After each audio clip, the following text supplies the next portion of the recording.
Hello, everybody. Today I've got the second controversial version of this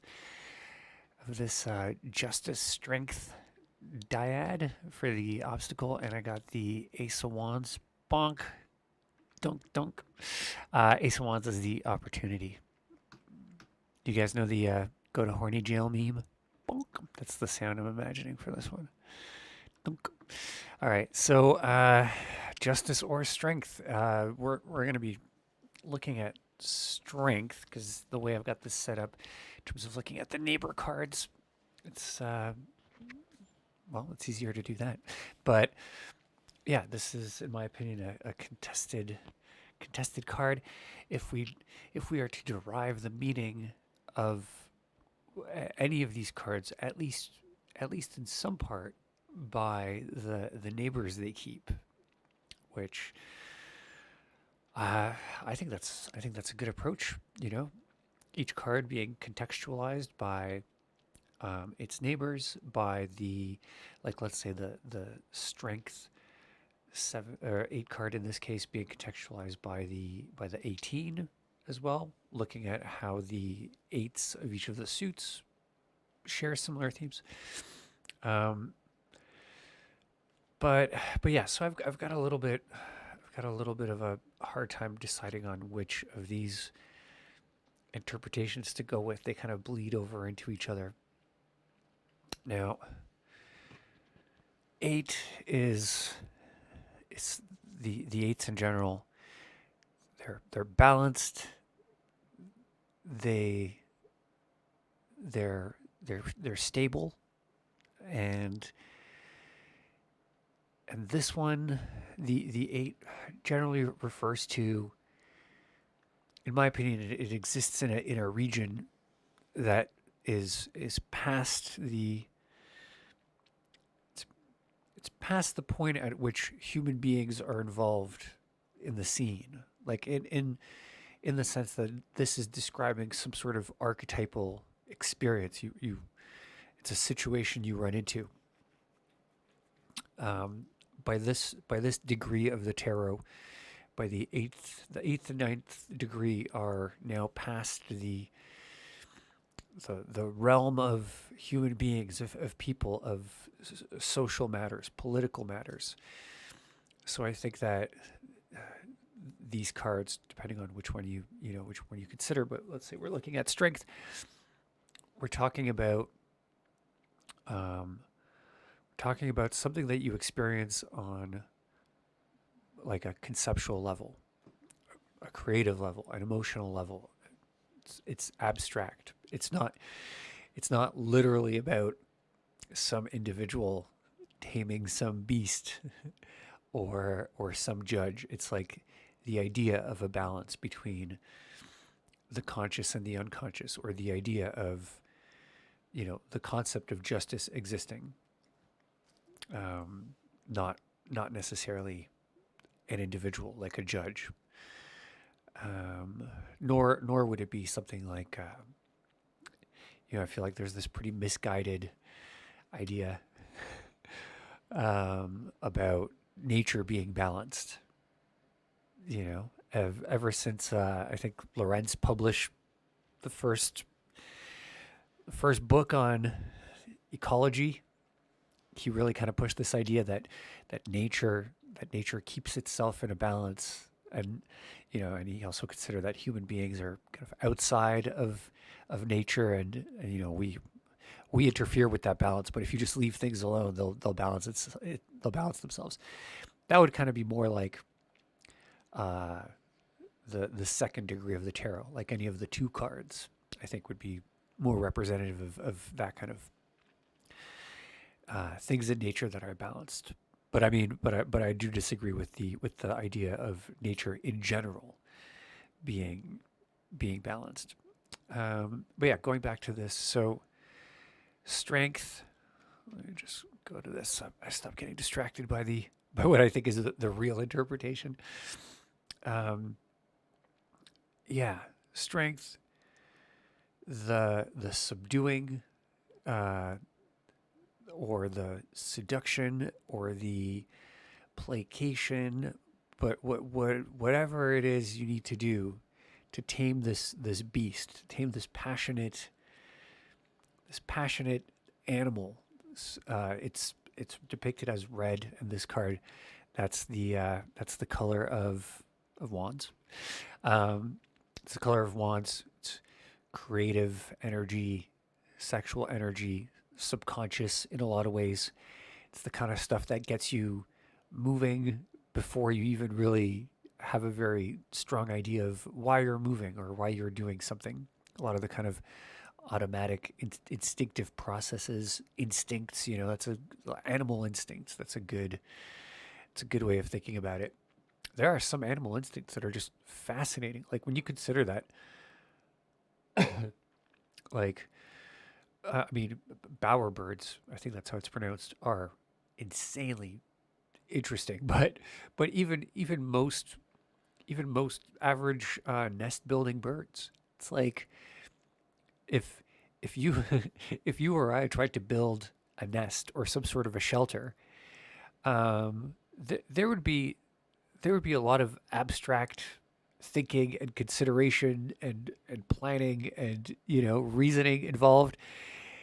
Um, birds, you know, like we know birds don't operate on that level mentally. They don't have those kinds of capacities to like abstract out symbols and objects. And but when they're on autopilot, pun intended, I guess, when they're on autopilot, flying around, just picking up sticks and just jamming them together, uh, and they build a nest. It's like it is a great example of how an instinctive animal urge can be this creative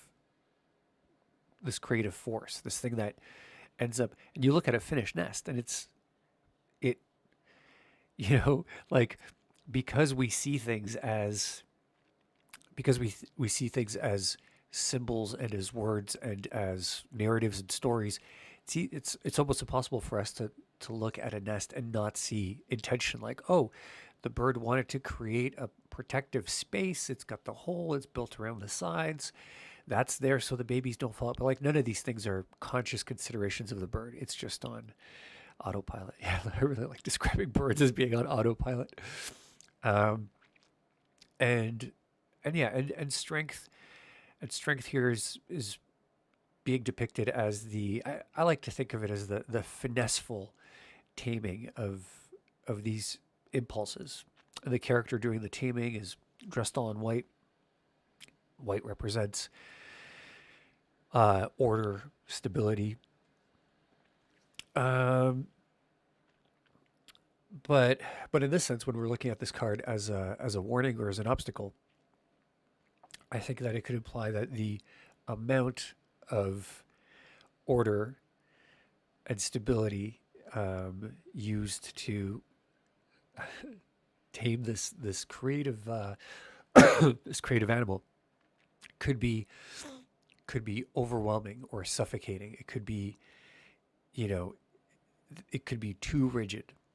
It could be suppressing this thing altogether. I really like looking at the I don't know if you've ever like wrestled with a dog, um, but sometimes when you're play fighting with a dog, they'll they'll bite you, and then they're not biting you hard. They're play fighting biting, but they'll bite you, and then when they have their teeth around your arm, sometimes they'll like pause and they'll realize that they're in this situation where they're like, maybe they're being a little scary. And dogs are very well socialized. I mean, it's like millennia upon millennia of humans and dogs working together. Dogs don't really mess around. Dogs know that no, quote unquote. It's in dogs' instincts to map themselves onto human relationships and vice versa. Humans have a lot of adaptations around dogs.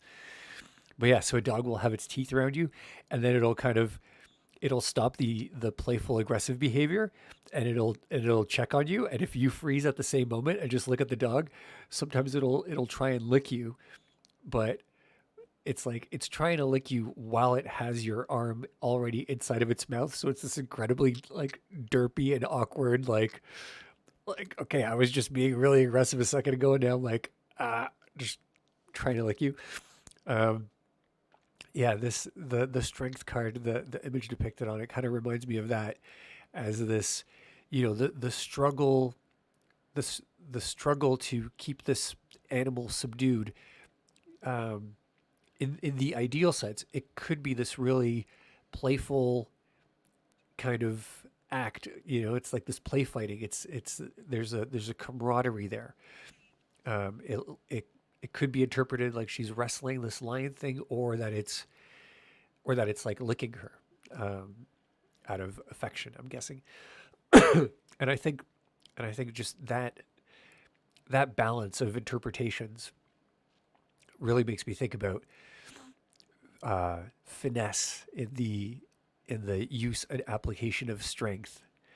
Um, just there's something about finesse or grace, where it's like just using the the just right amount of energy and force and attention necessary to pull off some sort of a goal, some sort of a task, and having that minimum amount of energy and precision aimed so perfectly that you nonetheless achieve the result perfectly.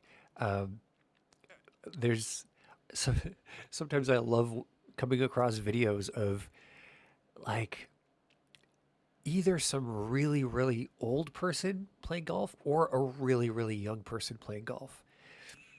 But my favorite is the really really old guy. Like we're talking like 90 something year old, and these guys that have just been playing golf their whole life. It's like they're so old that you could see that they're almost struggling to lift the club above their head. Like the clubs aren't that heavy, but they still, especially a driver, still weighs something. You see them lifted above their heads, but then their swing is just like it's this perfect it's this perfect instance of geometry and mathematics. It's like they it almost looks like they're just dropping the weight. They're letting it fall. They're perfectly reinforcing the swing, perfectly adding just the right amount of force to the momentum in some, again, mathematically exact logarithmic increase of force supply to the, and then you see that ball just like it's gone, right? It's this old guy, and he's like using the minimum amount of strength, but he's just so precise, so experienced. I really like thinking of this card as representing that kind of finesse in its optimistic, in its positive state. But yeah, but here I think we're looking at the potential the potential for, first of all, for force not to be finesseful, for there not to be this playfulness with the thing, with that nature, that dark, you know mysterious nature. um and yeah, and I think that somewhere the balance is lost. And you know what? I'm not even sure why I'm interpreting this as the human individual sort of uh, winning against the animal nature.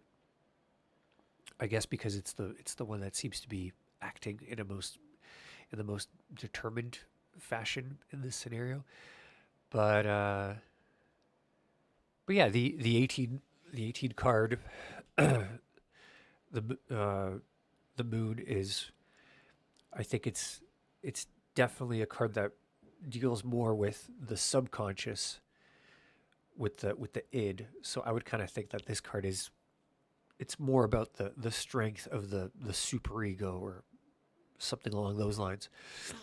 So yeah, I think this card maybe symbolizes the the mismanagement of um, energy used to subdue the unconscious. So this could be you know dreams not acknowledging, uh, dreams or nightmares not not acknowledging that, like, a lot of people just are regularly suppressing their desire. You want to be one thing, but instead you gotta, do this job or go do these things that other people want, or maybe you've even convinced yourself that those are the right things, but nonetheless, maybe you know, I was watching like some TV show, and the the manager of the coffee shop where one of the characters works realizes, uh, I used to have a dream of being the best speed metal drummer in in the state or something, and he just quits on the spot. Like that could be that could be an extreme reaction to something like this, but just acknowledging the impulses, acknowledging the urges that are there. If you generally, if you totally suppress the the demands of the subconscious, they're just going to pop up somewhere else anyway. And as Jung would argue, they're going to come back anyways, and they're just going to come back pissed off. And not only, the second time around, not only are they going to try to exert themselves, they're also going to try and make you suffer and pay for having suppressed them in the first place. So you gotta work with them to some degree. And then Ace of Wands. I really love that it worked out that I could do this bonking motion. And this is once again, I love how these cards they just really seem to line up sometimes. What's the answer to a mismanagement of the creative unconscious impulses? Is to Here you go. You kind of this is a gift. The ace, the it's the Deus ex machina or ex nihila. It's just out of nowhere. You get this. You get an idea. You get something. Just appears out of nothing, which I think has more to do with you notice something. The thing was probably always there, but it's just the awareness of that thing, especially the awareness of that thing as an individual abstracted object within all of the world. Everything that we usually see is kind of jumbled up into just one giant vague idea of the world until you focus on individual parts of it, and then you start abstracting those things as objects. You go, oh, it's no longer the world. I'm looking at a house in the world. Now I'm looking at a window in the house in the world, and so on. But yeah. So this is like the birth of some sort of an impulse or an act. It could be a creative idea that pops into your head, and not just an idea on its own, but like the energy, the creative energy and inspiration required to pursue that idea. Again, it's the kind of thing that if you're possessed by a feeling or an idea or a mood or whatever, it's like you kind of go into that autopilot. And I think wands, in a lot of ways, symbolize that those automatic movements. Um, and yeah, I mean, I think this is something that I think if you look for this card would imply that it's being, the opportunity is to be presented with this this inspiring this inspiring new revelation, right? Um, but I think this kind of stuff can be coaxed to some degree. In general, that's one of the things I love about the tarot. Every single one of these cards, if you're mindful of the situation or idea that it symbolizes, if you think about it, like I like to, the reason I like doing these every day is because it kind of gives me a theme to think about that day, and then to reflect upon, like now that I have this card up today, I'm going to be thinking, what are the impulses and creative drives that I have that I'm maybe suppressing too much. With this, I'm going to be thinking, what are the what are they? What are the valuable ones? Like it's pretty related, I think. But yeah, I think being mindful of things in general um, you know, radically increases the likelihood that you notice them, and it's like, quote unquote, notice the manifesting in reality. It's like, again, they're always there. It's just, what are you, what are you looking out for? What are you expecting out of the world around you? Those things are always there. Like if I told you, if instead of talking about these concepts as we have been, if I said, today you're going to see the number 8 and the number 1, if you really took that to heart, you would start seeing those things everywhere, right? And it's not like they weren't there before. Those numbers were there along with 2, 3, 4, 5, 6, 7, and 9 and 0 or whatever. Those numbers were always there, but if you were really mindful of these ones, you would just start seeing them everywhere, right? But yeah, so Ace of Wands, the appearance, the opportunity to perceive them, and also there's something that I believe Aristotle said that I'll finish up with. Um, he he spent a significant amount of time thinking about, well, a lot of things, but pleasure was one of them. And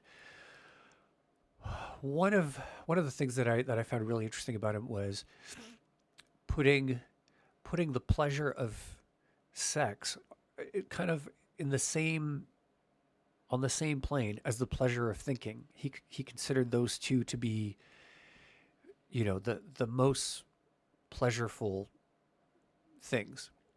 And I really like that idea. I like thinking a lot, and I like sex a lot. And it's it's interesting to think of those as being equal in some sense because they seem so far removed. In fact, often like this struggle of strength is like the struggle between the animal desires and the higher and the higher desires of the superego of, ideas like intellectual, ideas, what's right, what's wrong, what's the proper way to do things.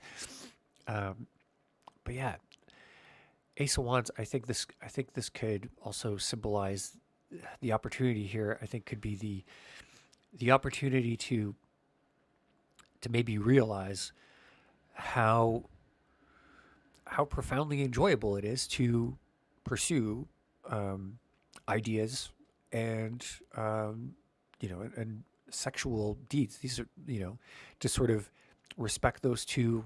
Respect, maybe I don't mean it that way, but to acknowledge those existing um, side by side, and not necessarily as as one having primacy over the other.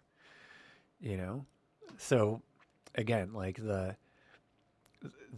playful sparring, the playful balanced sparring between the animal urges and the higher order conceptualizations, um like that's great. And it's that play between them that's really valuable and enjoyable. You don't want one completely taking over the other. um but yeah, so appreciate, look for, acknowledge, and appreciate the kind of the situations that imbue, is that the word I'm looking for, that sort of transfer this inspiring mood into you, whether it's pursuits of physical pleasure, creativity, ideas. Yeah, you're more likely to experience them when you're mindful of their existence or their possibility to present themselves to you. And that's, I think, what this is symbolizing. Um, that's it. I'm going to wrap it there. Thanks for watching. Drop me a like if you had a nice time, or a comment if you would like to be included in the super exciting draw for a free one-on-one reading. I'll talk to you tomorrow. Take care.